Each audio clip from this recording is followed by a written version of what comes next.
Bismillahirrahmanirrahim. Assalamualaikum warahmatullahi wabarakatuh. Waalaikumsalam warahmatullahi wabarakatuh. Baik, asatidzah rahimahullah. Pertama-tama saya ucapkan terima kasih. Alhamdulillah. Assalatu wassalamu ala asrofil anbiya wal mursalin wa ala alihi wa sahbihi ajmain, amma ba'd. Segala puji bagi Allah atas kenikmatan yang telah diberikan kepada kita sehingga pagi ini kita bisa berkumpul, bisa diberikan kenikmatan yang berupa rasa syukur kita, ya. Jadi jangan lupa selalu mengucapkan rasa syukur kepada Allah Subhanahu wa taala, dan salawat serta salam tetap tercurahkan kepada junjungan Nabi Muhammad sallallahu alaihi wasallam. Baik, asatidzah, untuk materi hari ini, sebelum itu saya ingin mengajak kalian untuk ice breaking, ya. Ice breaking, ya, biasanya saya menerapkan ke anak-anak untuk membakar semangatnya, yaitu yel-yel PJOK, ya. Kenapa harus yel-yel terlebih dahulu? Supaya anak-anak itu lebih semangat untuk mengawali aktivitas pembelajaran di setiap kelasnya, seperti itu. Apakah sudah ada yang hafal ini? Sedikit, ya. Mungkin kita bersama-sama saja, ya. Nanti saya bilang selamat siang, selamat pagi, luar biasa. Yes. Are you ready? Yes, ready. Seperti itu. Ya. Itu langsung setelah yes, ready, langsung PJOK. PJOK.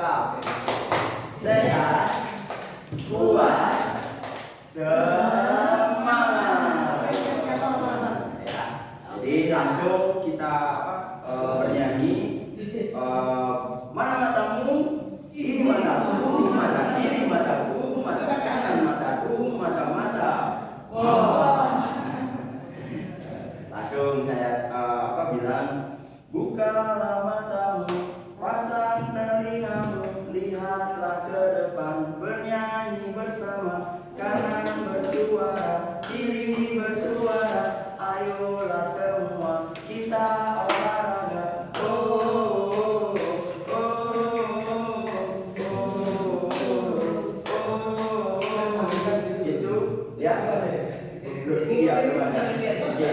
Ya, nanti saya yang memimpin, ya. Oke. Saya awali dengan speaking pagi hari ini. Duduk saja, ya. Selamat pagi. Pagi luar biasa.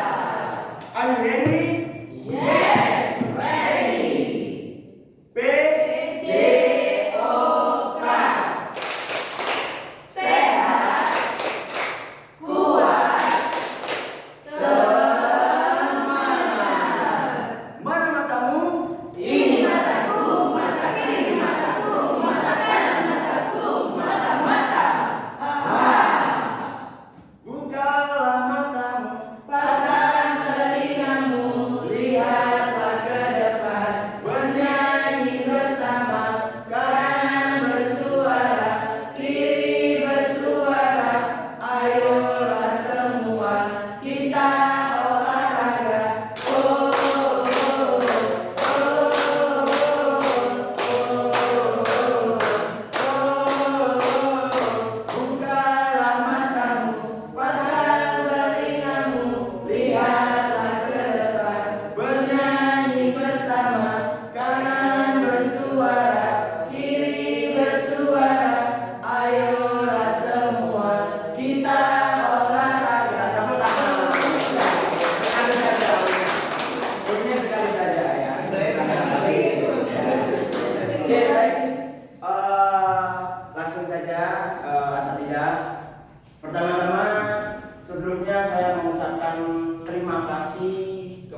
dengan program pengembangan kompetensi guru. Nah, itu disingkat PKG. PKG PJOK, yaitu di mapel PJOK tersebut. Saya ucapkan rasa terima kasih karena apa? Saya lihat sangat penting dan sangat membutuhkan untuk seorang guru itu berkompeten seperti itu. Ya, karena di situ kita bisa mendapatkan sebuah variasi dalam mengajar, mendapatkan sebuah ide-ide dalam mengajar supaya anak-anak itu di dalam kelas maupun di luar kelas, yaitu lapangan, supaya tidak membosankan. Seperti itu. Bagaimana caranya kita selalu berkreatif seperti itu. Makanya namanya PKG. K-nya itu kompetensi. Ya, jadi supaya guru-guru kita itu semuanya berkompeten dalam bidangnya seperti itu. Nah, di dalam pelatihan tersebut saya mendapatkan 3 modul, ya. 3 modulnya yaitu dari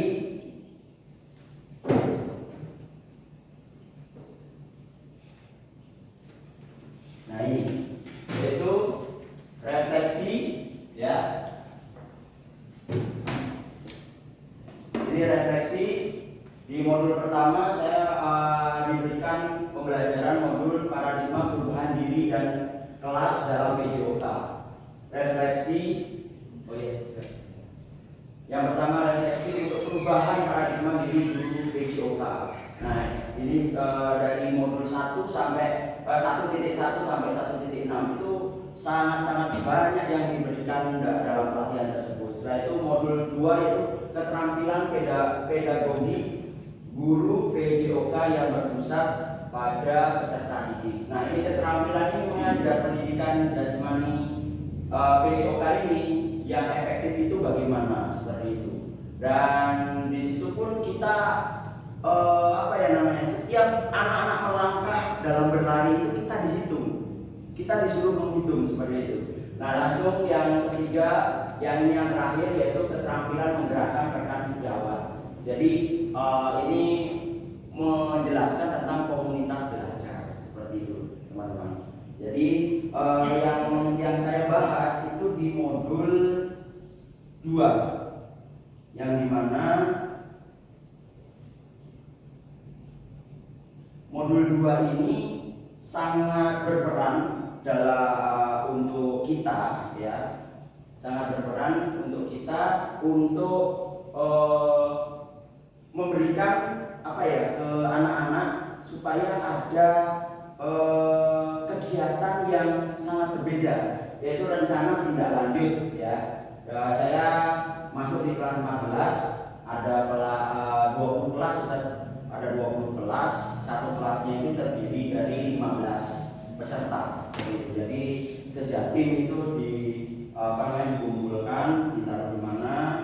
Sejatim di Surabaya, Sidoarjo itu dikumpulkan, ditaruh di mana? Nanti di saat tatap mukanya untuk di sekolahnya dijadikan satu seperti itu dalam pelatihan. Nah, ini langsung. Nah, ini saya ambil yaitu dari semut, ya, semut. Saya singkat semut, ya. Bermain seru, sehat, dan melestarikan olahraga tradisional di masa kini melalui SEM. SEM itu apa? Sport Education Model, ya, yang dimana nanti Sport Education Model itu seperti kita membuat kompetisi,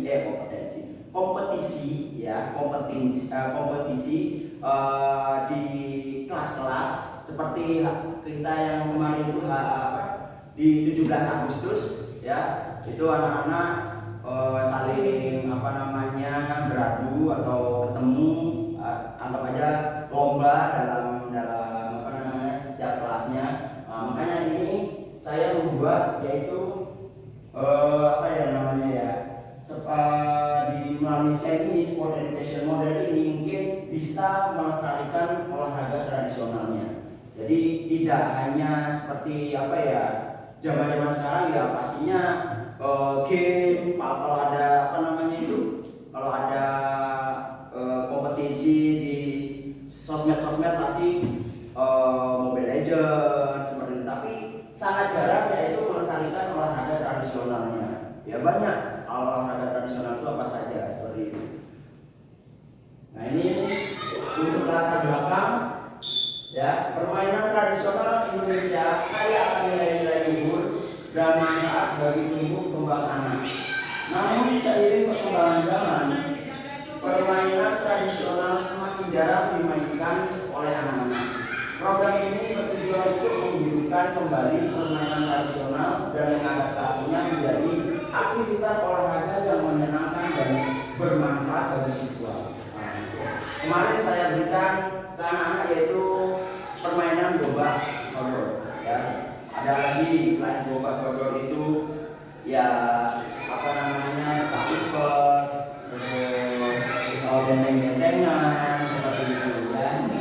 Nah ini latar belakang dari permainan tradisional. Jadi mereka alhamdulillah sangat-sangat antusias dan awalnya memang apa ya istilahnya membosankan Ustaz, kok gini-gini aja. Tapi ketika saya sampaikan dari permainan tersebut, mereka sangat antusias akhirnya untuk diterapkan dan mempraktekannya sangat antusias. Seperti itu. Oke, lanjut. Lanjut. Dalam tujuan program ini yang pertama yaitu melestarikan permainan tradisional Indonesia dan menanamkan rasa cinta terhadap budaya bangsa. Yang kedua, meningkatkan aktivitas fisik dan kesehatan siswa.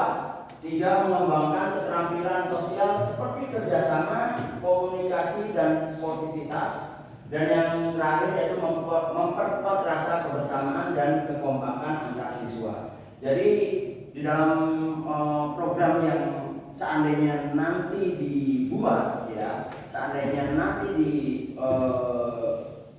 diterapkan, ya ini tujuannya selain kita melestarikan, pastinya di dalam sport pasti meningkatkan aktivitas fisik dan mengembangkan keterampilan seperti kerjasama dan kekompakan antar siswa seperti itu.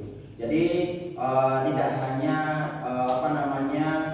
kompetisinya tidak hanya menang kalah, tapi mereka ada rasa kerjasamanya seperti itu, terus sportivitasnya seperti itu. Jadi kita memberikan anak-anak pembelajaran yang baik dalam berkompetisi seperti itu ya. Jadi ini untuk tujuan programnya.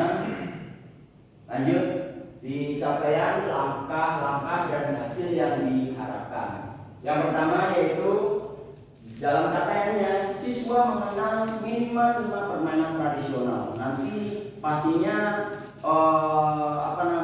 dari guru PJOK yang menyampaikan sebagai sumbernya pastinya bukan hanya guru PJOK, mungkin wali kelasnya juga ya bisa menyampaikan atau mengenalkan minimal 5 permainan tradisional. Karena saya rasa kalau kita tidak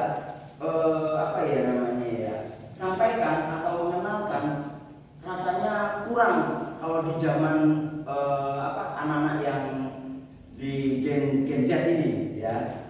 Sangat kasihan kalau yang Gen Z ya, Gen Z. Oke, langsung siswa mampu memainkan minimal 3 permainan tradisional dengan benar di dalam sport education model. Jadi siswa itu mampu memainkan, jadi tidak hanya satu saja, mungkin beberapa, lebih dari 3 kalau bisa seperti itu. Dan siswa menunjukkan sikap sportif dan menghargai perbedaan. Langkah-langkahnya, siswa dapat menyebutkan nama, aturan, dan cara bermain 5 permainan tradisional. Berarti ketika dia mengenal, dia tahu apa peraturannya di dalam permainan tersebut. Dan siswa dapat mengikuti aturan permainan dan bekerja sama dengan teman dalam bermain. Siswa dapat menerima kemenangan dan kekalahan dengan lapang dada, menghargai pendapat teman. Nah, ini sangat-sangat sering saya mendapatkan ketika anak-anak itu ketika berolahraga, selalu kalau ada yang kalah pasti kurang puas seperti itu.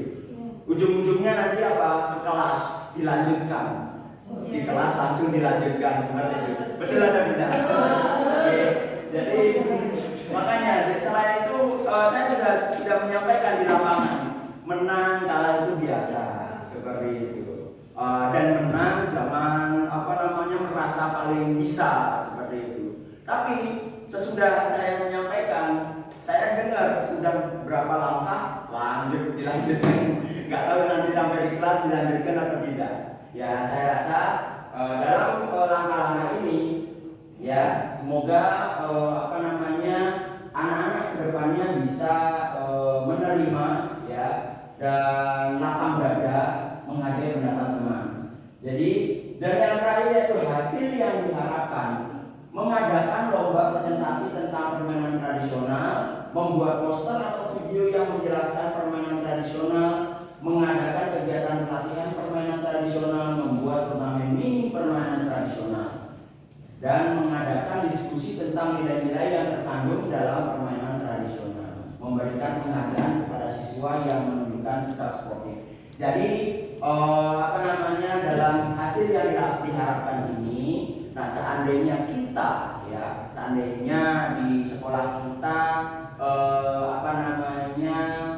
sangat setuju jika dalam program permainan tradisional ini dalam setahun bisa diterapkan, ya ini hasil yang diharapkan ini seperti ini. Jadi biar anak-anak supaya mampu untuk mengadakan kompetisi dalam permainan tradisional tersebut seperti itu. Dan lanjut, yaitu struktur program dan mitra dalam komunitas belajar. Yang pertama, struktur programnya, jenis program kurikuler, skala programnya, seluruh siswa kelas 5 dan 6, pengaturan program dilaksanakan di halaman sekolah pada minggu kedua September. Ini masih bayangan saya ya. Bayangan saya dilaksanakannya kapan? Karena di saat kemarin itu dalam pelatihan ya saya langsung seandainya September lebih baik seperti itu. Ini masih contoh. Dan mitra dalam komunitas belajarnya yang pertama yaitu pastinya kepala sekolah sebagai penasehat dan fasilitator dalam OMEL, guru PJOK dan rekan sejawat berdiskusi bersama dalam mengembangkan materi penugasan dan evaluasi. Guru kelas berdiskusi bersuara dalam mengembangkan konten untuk presentasi. Komunitas belajar berdiskusi bersama untuk memfasilitasi pembuatan karya dan pelaksanaan SEM Sport Education Model kepada siswa.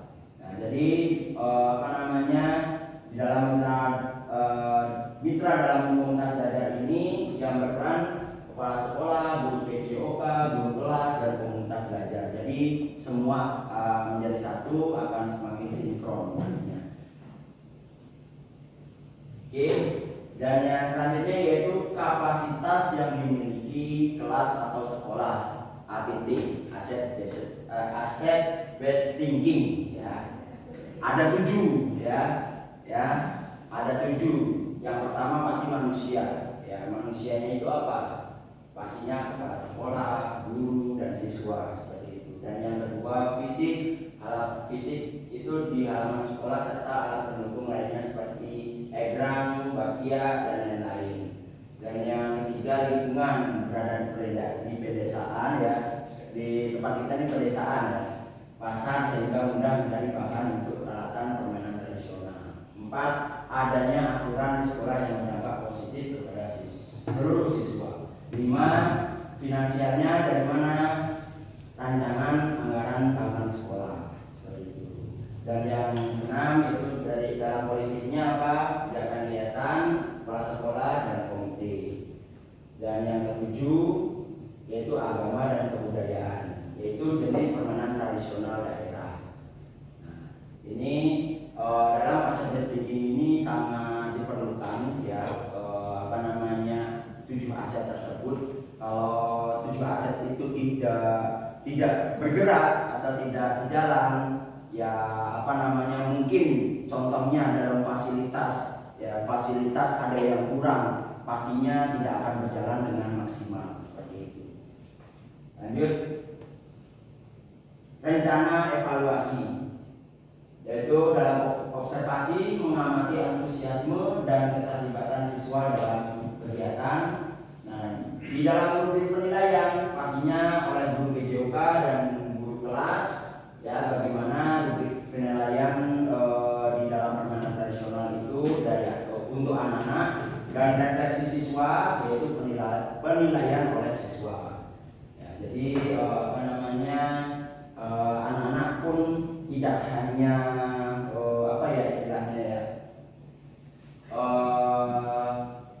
bermain saja, tapi mereka tahu betul apa saja yang akan diberikan dalam permainan tradisional tersebut, yaitu dari penilaian, terus refleksinya pasti kita akan sampaikan seperti itu, observasinya juga. Nah, ini yang terakhir yaitu mungkin kemungkinan tantangan. Tantangannya apa? Yaitu beberapa permainan tradisional membutuhkan peralatan yang sulit ditemukan. Siswa kurang tertarik dengan permainan tradisional yang dianggap kuno. Solusinya membuat peralatan permainan sederhana dari bahan-bahan yang mudah didapat, mengadakan lomba kreasi permainan tradisional dengan modifikasi yang sesuai dengan zaman. Nah, jadi dalam tantangan ini pastinya tidak mudah, ya. Tantangan ini tidak mudah karena di zaman Gen Z ini ya mereka kalau sudah diberikan HP atau permainan tradisional, pasti dia memilih ya itu gadgetnya tersebut. Jadi kalau kita tidak menerapkan atau melestarikan atau memberikan pemahaman anak-anak tentang permainan tradisional, pastinya mereka tidak akan tahu apa saja permainan tradisional tersebut dan apa saja beberapa yang harus kita sampaikan untuk permainan tradisional. Nah, solusinya bagaimana? Pastinya walaupun ada yang kurang dalam fasilitas, pastinya kita bagaimana sih supaya menyederhanakan alat tersebut seperti itu. Lanjut, yaitu terima kasih ya. Jadi dalam pemaparan materi hari ini, yaitu bagaimana kita bisa melestarikan permainan tradisional di masa kini melalui sport education model. Jadi agar anak-anak supaya lebih paham dalam permainan tradisional tersebut. Mungkin itu saja dari saya. Ada yang ditanyakan? Ya, Ustazah Miftah. Sebelumnya terima kasih kepada Ustaz Luki atas presentasinya. Pertanyaan dari saya adalah bagaimana cara Ustaz Rifki untuk melakukan tindak lanjut dari presentasi ini untuk kedepannya? Cara tindak lanjutnya? Ya.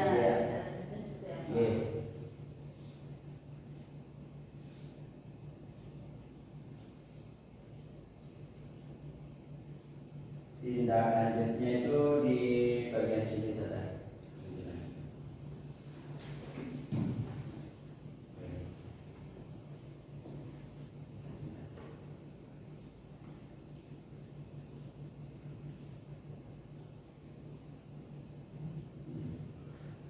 Ya, tindak lanjutnya apa? Pastinya pertama saya akan menyampaikan dulu ke apa namanya yayasan dan kepala sekolah pastinya pertama nanti kepala sekolah untuk menyampaikan ke yayasan karena penyampaian saya ini yaitu untuk permainan tradisional ke anak-anak seperti itu. Jadi maksud saya itu dalam permainan tradisional ini nanti bisa dikompetisikan ya, mungkin setahun sekali di 17 Agustus seperti itu. Jadi 17 Agustusnya nanti ada permainan tradisional, salah satunya perlombaan permainan tradisional tersebut seperti itu. Nanti kan pastinya nanti setiap tahun kan kita rapat pastinya nanti biar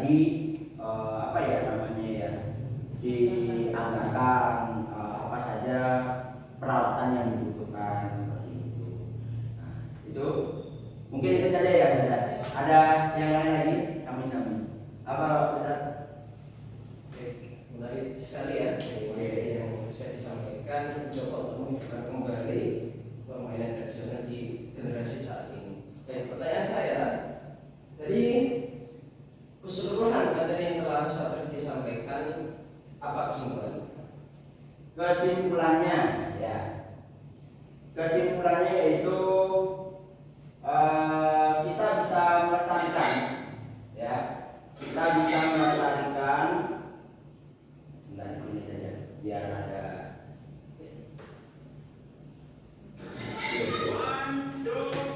kesimpulannya yaitu kita bisa melestarikan permainan tradisional tersebut ya. Jadi satu anak-anak bisa paham dan pastinya anak-anak dapat melestarikan juga di permainan tradisional dan bisa menghidupkan kembali dalam permainan tradisional tersebut. Jadi biasanya kalau anak sekarang ini futsal aja, bermain bola aja. Jadi tidak hanya itu saja, kita bisa memberikan permainan tradisional tersebut. Salah satu agar yang mereka sukai selalu di setiap olahraganya selalu mereka lakukan seperti itu. Jadi dalam kesimpulan yang saya buat ini ya bertujuannya ya untuk menunjukkan kembali permainan tradisional tersebut. Itu saja Ustaz dari saya. Sama-sama. Ya, mungkin itu saja ya pemaparan materi hari ini. Untuk yang terakhir, saya ingin sambutan dari kepala sekolah ya dalam materi yang sudah saya jelaskan ini. Alangkah baiknya waktu saya persilakan Ustaz. Monggo di sini. Oh, di sini.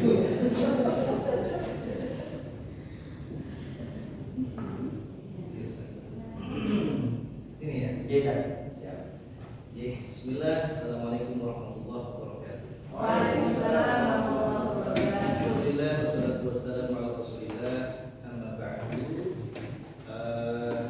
Yang kami hormati Ustaz Rifki selaku presentator hari ini. Kemudian Ustaz semuanya sebagai peserta presentasi dari apa yang Ustaz Rifki barusan sampaikan. Beliaunya mengusung program yang terbaru dan berkelanjutan. Selain kan gitu ya, kalau K11 ke Merdeka, kurikulum Merdeka, tentang apa tadi, permainan tradisional yang berusaha untuk dimasukkan di dalam model pembelajaran sport atau olahraga. Ini sebagaimana tadi yang sudah direspon oleh beberapa ustadzah dan ustadz, ini apa istilahnya, menarik sesuatu yang lama vakum kemudian berusaha untuk dihidupkan kembali. Ini luar biasa. Sekolah tentunya mengapresiasi.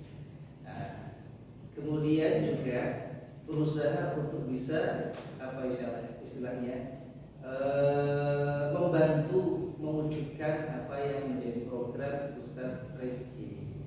Nah, kedepannya ya, kami harapkan tidak hanya sekedar sebuah rencana, tetapi menjadi sebuah aksi nyata yang bisa diterapkan di sekolah kita. Kemudian titik tekannya dari materi yang tadi yang sudah disampaikan adalah tidak hanya sekedar mengenal saja, tidak hanya sekedar mengenal kemudian mampu melaksanakan, tetapi ada sesuatu hal yang bisa menjadi insight, menjadi pesan dari apa yang akan mereka kerjakan dan apa yang sudah mereka kerjakan. Kalau tadi Ustadz Rifki menyatakan anak-anak ini belum tuntas di bagaimana mempunyai sikap sportif, gitu ya. Maka itu menjadi poin penting yang harus digarap, sehingga apa?